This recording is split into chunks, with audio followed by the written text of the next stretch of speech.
قادیانیوں کے بارے میں نرم رویہ مسلمانوں کے دلوں میں پیدا کرنے کے لیے، ایک نرم گوشہ مسلمانوں کے دلوں میں پیدا کرنے کے لیے محمد علی مرزا نے ایک نئی چال چلی ہے۔ تو آپ کی مذہبی جماعتوں کو یہ کیسے حق حاصل ہے کہ کسی کو اسلام میں داخل کرنے یا نکالنے کا سرٹیفکیٹ دیں؟ کسی کے پاس سرٹیفکیٹ نہیں ہے، بس جو کلمہ پڑھتا ہے اس کے ظاہری کلمے کا احترام ہوگا، باقی اگر وہ منافق ہے یا کوئی اور ایشو ہے وہ اللہ اور بندے کا معاملہ ہے، قیامت والے دن پولیس رات کے اوپر وہ الگ ہو جائے گا، لیکن دنیا میں آپ نے ظاہری کلمے کا احترام کرنا ہوگا۔ تو سر جائیں جرمنی میں سینکڑوں انگریز ہیں جن کو قادیانیوں نے کلمہ پڑھایا ہے۔ اشہدو اللہ الہ الا اللہ وحدہ لا شریک لہ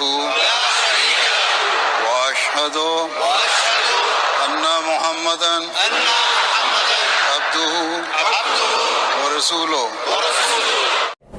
اور یہ نئی سٹیٹمنٹ اپنے مرشد جاوید احمد غامدی کی اتباع میں اس نے دی ہے۔ اس سے پہلے سال سے جاوید احمد غامدی صاحب یہ بیان پہلے بھی دے چکے ہیں۔ جب بھی قادیانیوں اور مرزیوں کے بارے میں جاوید احمد غامدی سے سوال ہوا ہے کہ آپ ان کے بارے میں کیا رائے رکھتے ہیں، تو جاوید احمد غامدی نے یہی سٹیٹمنٹ دی ہے کہ جو بندہ کلمہ پڑھ کے اپنے آپ کو مسلمان کہتا ہے، ہمیں کوئی حق نہیں کہ ہم اس کا انکار کریں۔ احمدی حضرات کے بارے میں آپ کی کیا رائے ہے؟ کیا وہ مسلمان ہیں؟ دیکھیے، میرا نقطہ نظر، اور ذرا دل تھام کے سن لیجئے، وہ ہمیشہ سے یہ ہے کہ ہر وہ شخص جو اپنے آپ کو مسلمان کہتا ہے، مجھ کو کوئی حق نہیں ہے کہ میں اس کا انکار کروں۔ یعنی جو اپنے آپ کو مسلمان کہہ رہا ہے، کلمہ پڑھ کے ہم اس کو مسلمان سمجھیں گے، چاہے اس کے عقائد و نظریات جو بھی ہوں۔ اور یہی سٹیٹمنٹ اب نیا ایک اپلوڈ کیا ہے کلپ مرزا نے، مسلمانی کا سرٹیفکیٹ، اس میں یہ سٹیٹمنٹ دی ہے اور کہا ہے کہ آپ کی تنظیموں تحریکوں کو، یعنی مسلمانوں کی جو تنظیمیں تحریکیں ہیں قادیانیوں کے رد میں، قادیانیوں کے خلاف، کہتا کہ ان تنظیموں تحریکوں کو کوئی حق نہیں ہے کہ یہ کسی کو اسلام میں داخل کریں یا خارج کریں۔ جو بندہ کلمہ پڑھتا ہے اس کے ظاہری کلمے کا اعتبار کیا جائے گا، چاہے وہ منافق ہو چاہے جو مرضی ہو، اب اس کا فیصلہ قیامت والے دن پل صراط پہ ہوگا، آپ کو کوئی حق نہیں ہے۔ یہ اب نئی سٹیٹمنٹ مرزا صاحب نے دی ہے۔ اب یہ کہتا ہے جی کہ جو کلمہ ظاہری پڑھتا ہے اس کے ظاہری کلمے کا اعتبار کر کے اس کو مسلمان سمجھا جائے گا۔ تو کیا قادیانی کلمہ نہیں پڑھتے؟ کیا قادیانی جو ہے وہ لا الہ الا اللہ محمد الرسول اللہ صلی اللہ علیہ وآلہ وسلم یہ کلمہ نہیں پڑھتے؟ پھر تم یہ بھی پہلے بیان ریکارڈ کروا چکے ہو کہ صرف 2 فرقے کافر کیوں، اور کہتا میں صرف 2 فرقوں کو کافر کہتا ہوں، قادیانیوں کو اور شیعہ کا ایک فرقہ نصیریہ جو کہ ملک شام میں پایا جاتا ہے اور ہمارے پاکستان اور انڈیا میں نہیں پایا جاتا، حالانکہ ہزاروں انڈیا اور پاکستان میں نصیری شیعہ موجود ہیں۔ تو اب سوال یہ پیدا ہوتا ہے کہ ان 2 فرقوں کو تم جو پہلے کہہ چکے ہو میں کافر کہتا ہوں، کیا یہ کلمہ نہیں پڑھتے؟ ان کے کلمے کا اعتبار کیوں نہیں ہے؟